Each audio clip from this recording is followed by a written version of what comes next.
Hi everyone, I'm Liz. Today I'm going to be presenting on a comparative study done by Hansa Banhara et al. On the objective and subjective evaluation of the larynx in smokers and in non-smokers. The research question for this study was, what observable effects does smoking have on laryngeal structures?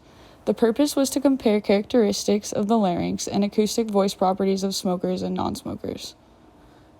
This study focused on how damaging smoking cigarettes is to smokers and how their respiratory health and acoustic properties compare to non-smokers. The study was divided into 3 different sections: acoustic parameters, EGG parameters, and video stroboscopic exam parameters.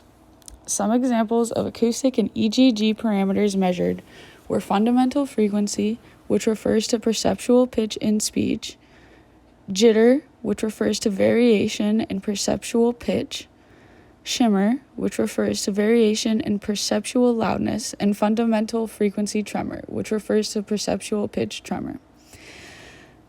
A few video stroboscopic parameters studied were the vocal fold edge and texture, edema or inflammation of the vocal folds, erythema or redness developed in the vocal folds, and the timing of the phase symmetry during glottal opening within the vocal folds.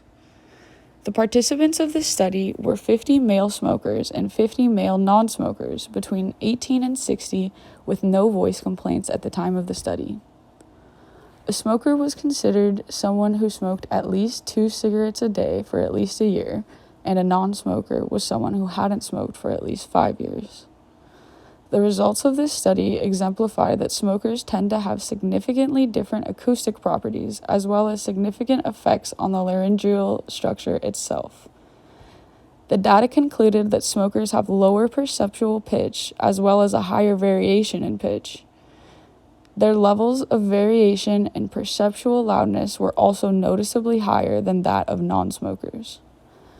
As for observations on the laryngeal structure through video stroboscopy, the study found that smokers had a significant presence of edema and erythema as well as having abnormal vocal fold edge and texture. It was also found that smokers had an abnormal phase symmetry in comparison to non-smokers. Smokers also had excess amounts of mucosal coating within the larynx. This study implicates that smoking cigarettes is indeed detrimental to the health of the laryngeal structure and also that it manipulates acoustic properties of the voice significantly.